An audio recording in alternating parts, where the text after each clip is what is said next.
Hi, this is Seda and it's all about my knitting journey.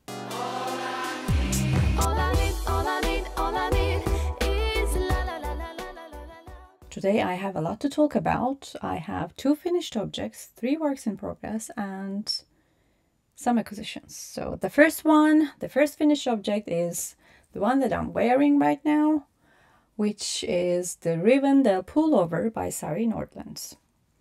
This is a relaxed fit drop shoulder pullover with English tailoring.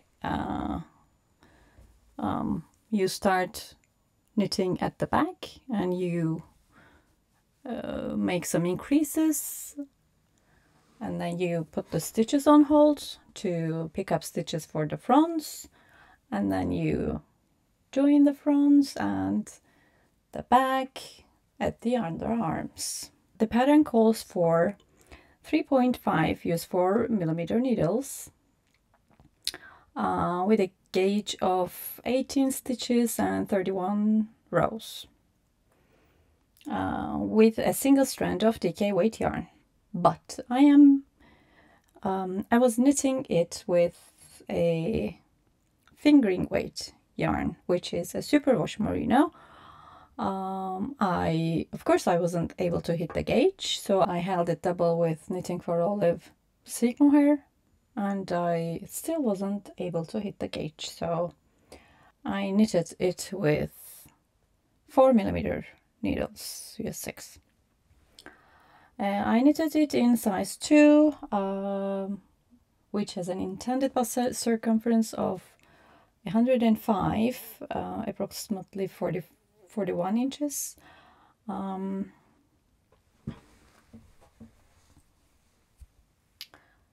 I really like the fit and ease of it. It's a very drapey garment, and I love this v-neck. The pattern has 2 options for the v-neck. The first one is an I-cord finishing and the other one is a ribbed one. So I was planning to knit the I-cord edge, but as I was knitting it with a superwash merino and I knew that it would grow a lot, I didn't want it to be too deep a v-neck, so I didn't want to risk it and I went for a classical ribbed neckline, and I'm pretty happy about the results. It's kind of deep, but not that deep. It's okay. The pattern is very well written, very well thought on it. There's something about what is not mentioned in the pattern, which is the faux seam line here on the sides, on each side of the body. Okay, this knit through the back loop faux side seams. When I came to the part where the pattern says knit through the back loop and blah blah blah, I was like, what? Because I hadn't seen anything about it in the sample photos. Then I went through the project pages, so I saw a couple of pictures showing that it has a faux seam line, but I wasn't that sure because I wanted to see, I preferred to see it on the sample pictures, but there were none. I realized that because it's an all-over seed stitch pattern, she made those faux seam lines. Sari, she has a very clear pattern writing style, but she doesn't provide a detailed information for why you're knitting it or what the result would be at the end while you're knitting some certain kind of part of the work, the project. My favorite things, knitwear and Ozetta, do that. They provide extra information and extra details about why you're knitting a certain part of the section in your project. Sari is not that kind of pattern writer. She is a very good designer. She's a very good pattern writer. She has I knitted 2 of her designs, which the first one is the Emily jacket and the second one is this Rivendell Pullover. Actually, I first knitted the Emily jacket as a test knit, and then she provided a free pattern of our choice for as a thank you. And I chose the Rivendell Pullover, which I'm very pleased with my decision. So I didn't know why I was doing a knit room from the back loop. So I guessed somehow that it would be a faux seam-like line, but I wasn't sure, of course, until I knitted like a couple of rows.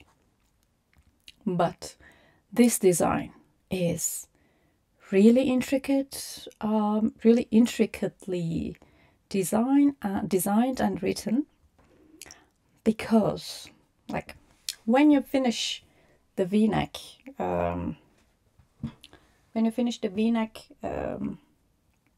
design, like here, you end up with 3 stitches when you finish the decreasing for the neckline, and you're knitting a seat stitch, and you don't need to increase or decrease any stitch because there are 3 stitches left, and then you just knit, purl, knit, and then it's completely suited in the design that you're already knitting with. This is the first detail that I was really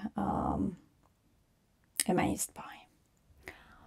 The second one that shows that she worked very well on this pattern is that this faux seam line goes up, like actually you go down, but this faux line aligns with the faux seam line of the sleeves when you pick it up correctly. And one tip: when you're picking up stitches from the knit through the back loop stitches, you just not pick it up from the upper cap of the stitch, but you should pick it up like inside of the stitch.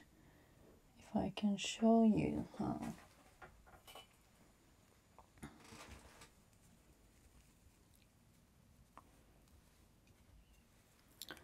Like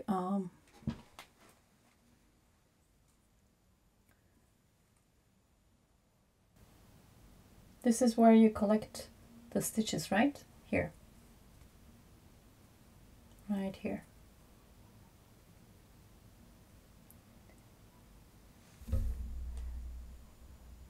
But when you're collecting stitches,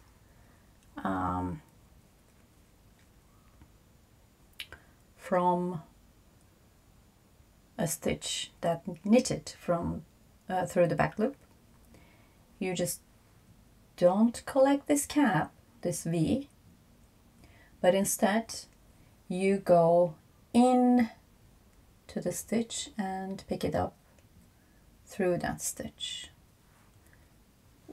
This one works best with the stitches that were knitted through the back loop. My second finished object is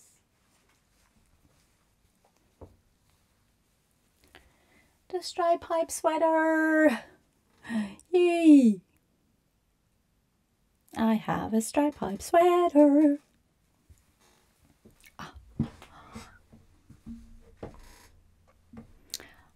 This is a relaxed fit, oversized, kind of oversized, colorful striped sweater with a recommended ease of 20 or 30 centimeters or 8 to 12 inches. The sweater is knitted with Sandskarn Double Sunday, which is a DK weight yarn with a gauge of 20 stitches and 31 rows, but I knitted mine with Lamia natural wool, which is 100% worsted weight wool.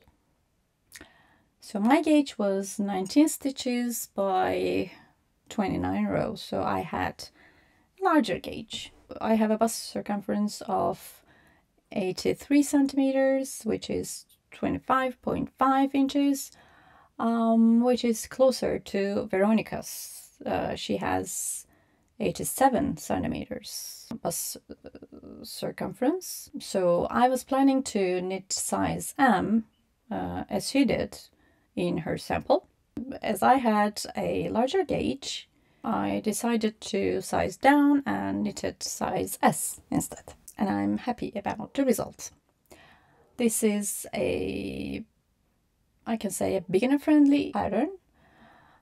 You start at the back and you don't make any increases or decreases or any back shaping. You just knit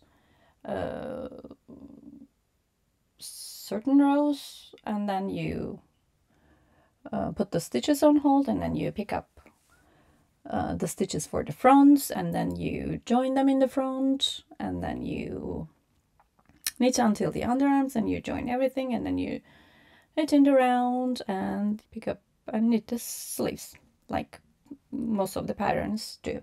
The design consists of 8-row stripes and has some shaping, some decreases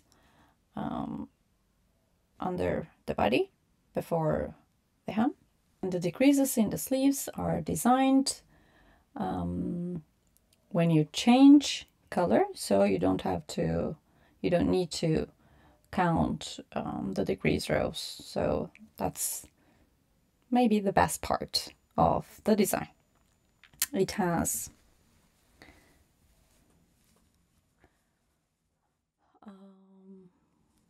half twisted rib in the cuffs and in the hem and on the length line.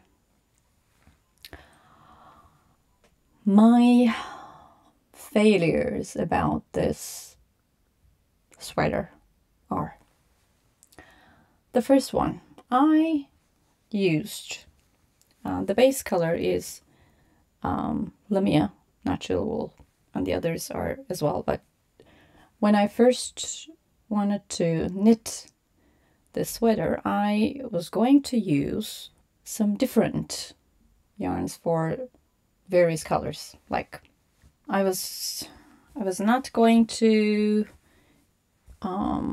use orange. I intended to knit it in red because it was a different yarn, a different brand, and it had a risky color, which is red. I decided to make 2 swatches. First one is with both Lamia yarns in the main color and what I can call the riskiest color, which is the black. So I had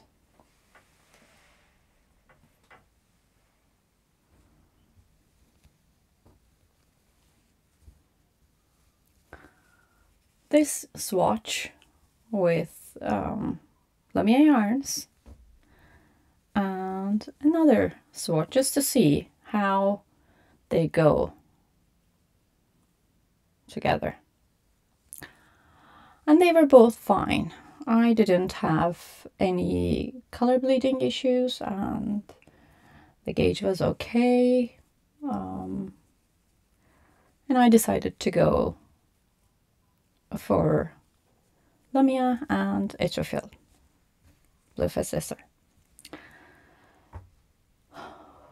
But when I came to the part where I needed to change the color, the contrasting color, into red, and I did. I finished 8 rows of red, 8 rows of main color, 8 rows of red, 8 rows of main color, 8 rows of red, 8 rows of main color. And I realized that the red one, the Blueface Leicester one, wasn't going well with the rest of the sweater because it is a DK weight yarn and I was knitting with a worsted weight yarn. So I ripped it back, and what I did was I held it double and knitted those parts again, and I went on the ribbing, the half twisted ribbing at the hem, and I finished it, and I was about to finish my tubular bind off. Then I realized that I had some waves in my red lines because my gauge was tighter than my main color. So I didn't know what to do. I was hoping that blocking it would relax the stitches and help with the look of the sweater, but I wasn't sure about it. So one thing I learned about knitting is that when it bothers you, when you think that it won't work as neat as you like, just rip it, just frog it. So I frogged it for the second time. I knew that I wasn't going to use Etrofil, so I went for, again, the Lamia natural wool in the color orange. And I finished it, and I did the same with the green one because I was planning to use a different color with, again, Etrofil BFL, but I didn't use it because I knew better then.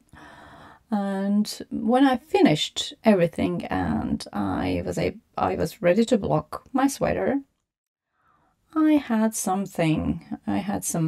bad feeling. I had this unease that it could color bleed.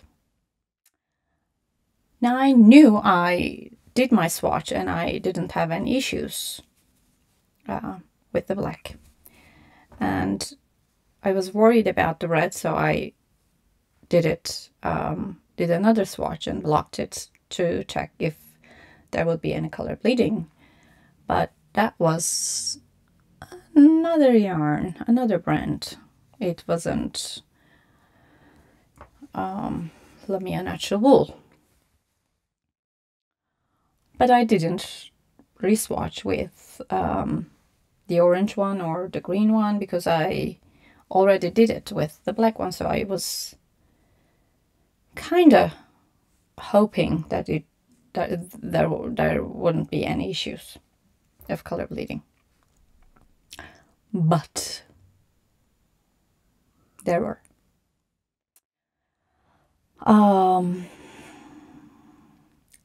It was drying on the floor that I realized there were kind of smudges of color in the main color, but I thought it might be because of the layer underneath, because the back of the sweater was lying underneath the front layer. But when I rechecked it after it was kind of damp, not fully dry, but kind of damp, I was sure that it was the color dye. So I don't know if you can see it, but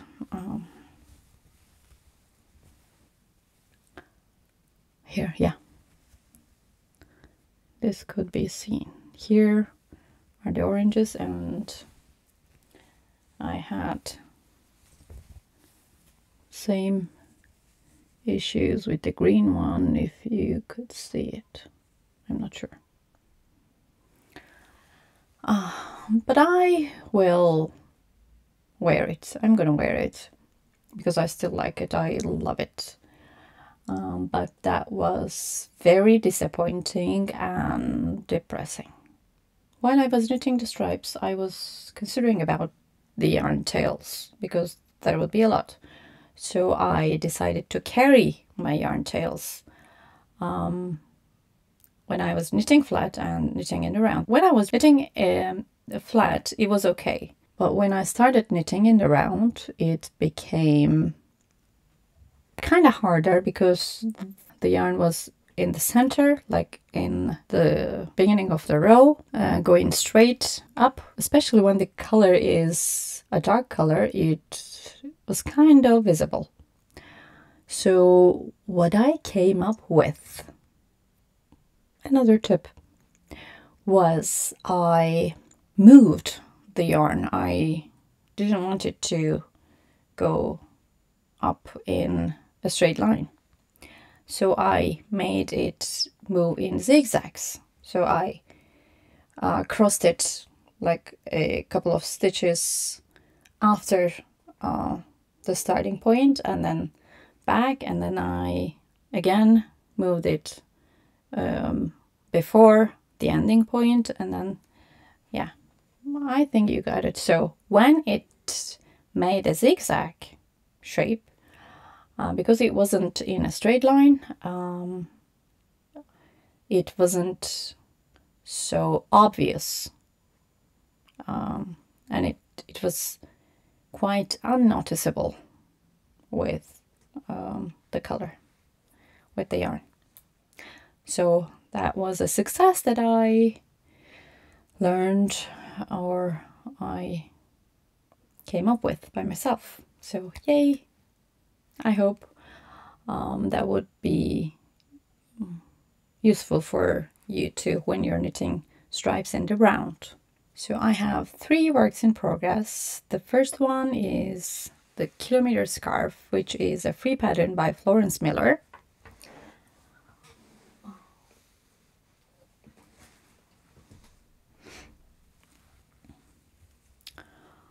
It is a double layered all over stockinette scarf, which is a very basic staple that I need in my wardrobe.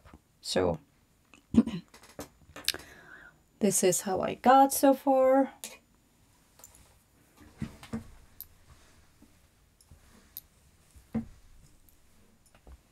Yeah, it's quite long, but not enough. That's my third skein. I'm knitting it with Gazzal alpaca, baby alpaca, pure colors undyed, which is a 100% alpaca. You start here with Turkish cast on, 100 stitches, and then you knit like 10 centimeters or 4 inches in magic loop, and then you change it into circular needles, and then it's miles and miles of stockinette stitch. It's not a mindful knitting, it's pretty mindless, so that's my project on the go. My second whip is the ART by Ozetta. So this is how I got so far. This is the front and that's the back. So you have a nice detail at the back. This is a relaxed fit t-shirt by Hayley Smidley. It recommends 12.5 centimeters or 5 inches of positive ease. It has drop shoulders and has this elegant detail at the back. I want a slightly tighter fit, not that loose. So I'm knitting it with 3mm needles, US 2.5.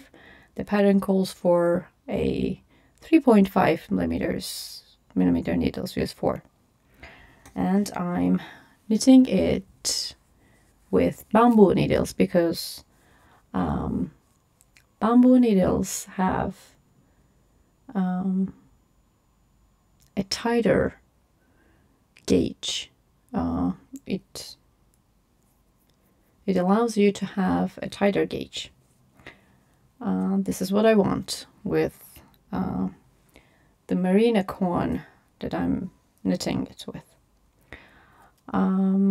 As you can see, it's not plied, so I'm not knitting it that much. It's not because of the pattern. Ozetta is amazing, as we all know. She's an amazing designer. She's an amazing pattern writer. But I have issues with the yarn. I love how it looked at the end. I have a swatch for it. Is it here? No.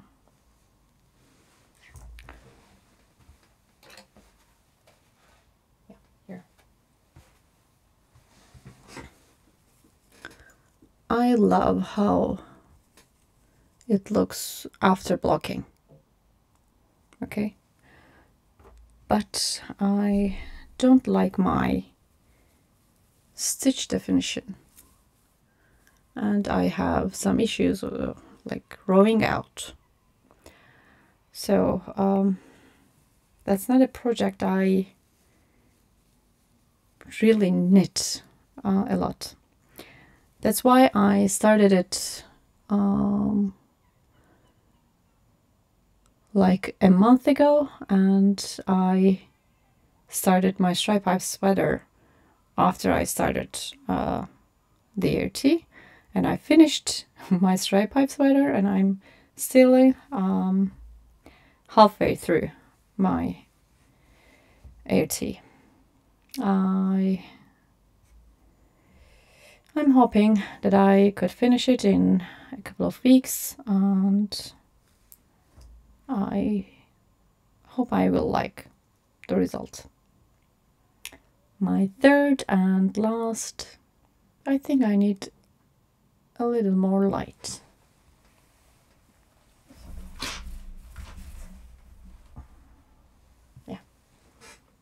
Yeah, that's better, I guess. I have this weird shadows, but sorry about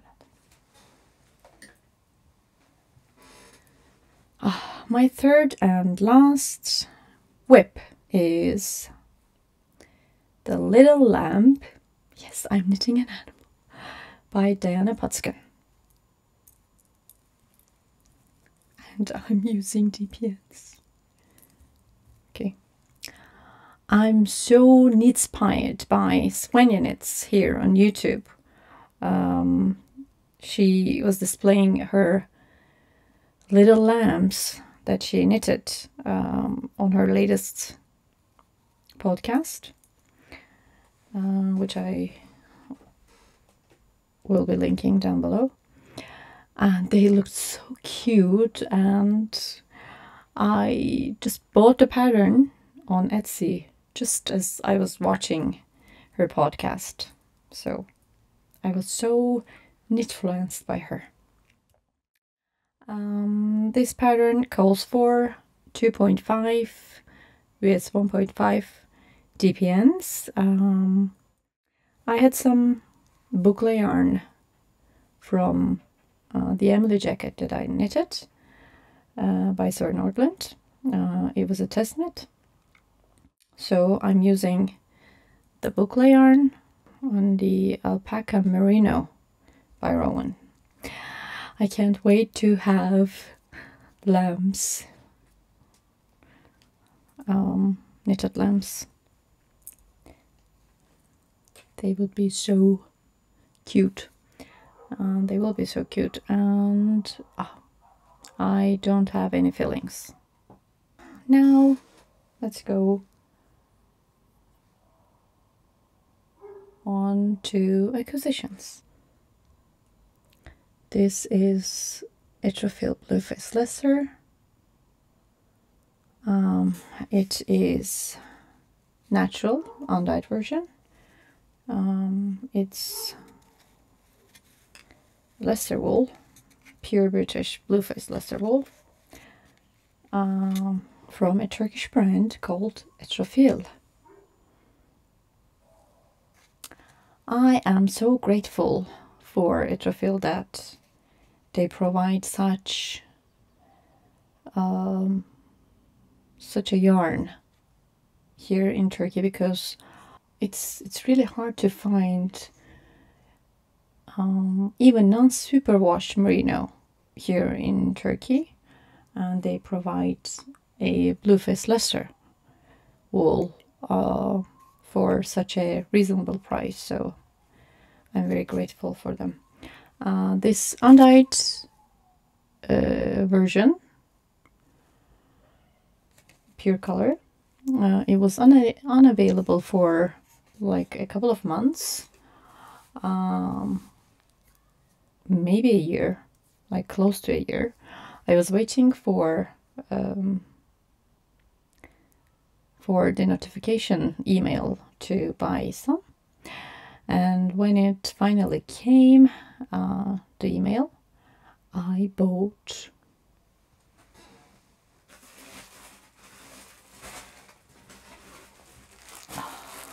16 of them. Sorry for the crumbling. Yeah. I am planning to knit a Mudo sweater by the Petit Knitter,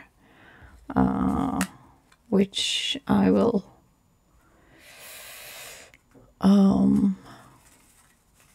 pair it with a contrasting color from Rowan, Valley Tweed. I think I will have to hold it double. I'm not sure, I haven't swatched yet, but I guess I will have to hold it double.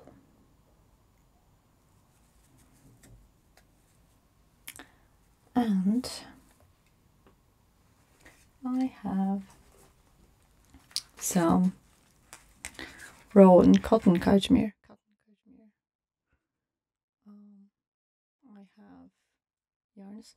I have 3 in the colorway beige and 5 in dark blue and 5 in this greenish brown color. So because Skirtovekika is holding a cowl, the stripe hype cowl, I knitted my stripe hype sweater, and I will be knitting a Sailor Swift top with these 2 colors, and then I think in May, I'm not sure, I will be knitting her Love Letter top in this brown color, which has some green undertones, because I loved her sample in brown. I wanted one in brown. And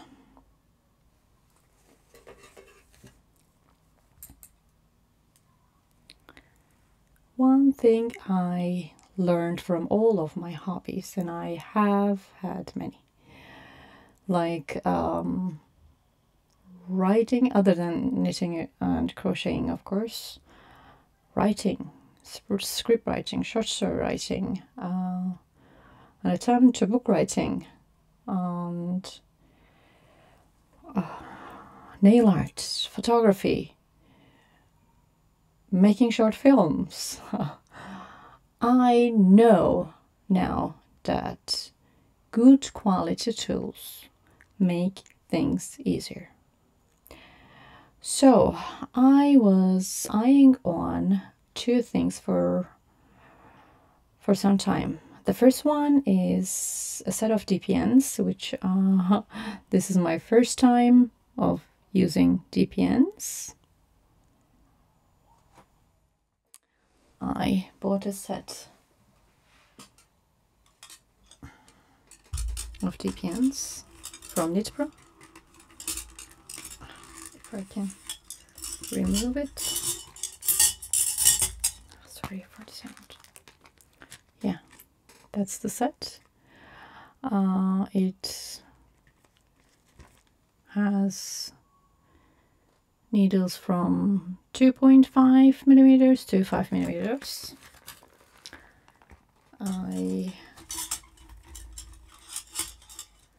I'm so excited about them. The first time I thought I needed a set of DPNs was at the end of my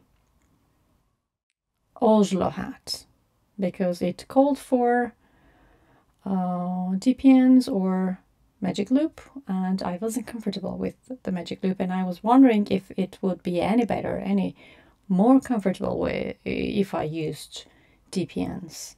So when I knit another Oslo hat, we'll see, because I will be using my DPNs for it. And I have a secret reveal. I have never ever knitted socks. Yeah, that's one of my plans for 2024, of course. I want to knit some color work and some socks. So maybe, I don't know if I would be using DPNs or magic loop, but I will try to knit a pair of socks with a DPN set. I will do that.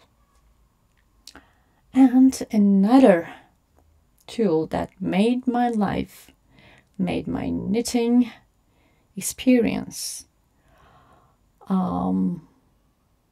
easier and more enjoyable is a Swift. Yes, I bought a yarn Swift. Of course, it made it easier because I didn't have to call for my husband to hold the yarn around his arms, or now I don't have to use chairs to put my skein and then pull the yarn and cake it. It's very easy now, and I really like it. Some things may seem unnecessary or not so urgent until you have them. So it was on my shopping list for some time, but I didn't purchase it for I don't know, a year maybe, and now I have it, and I really enjoy it.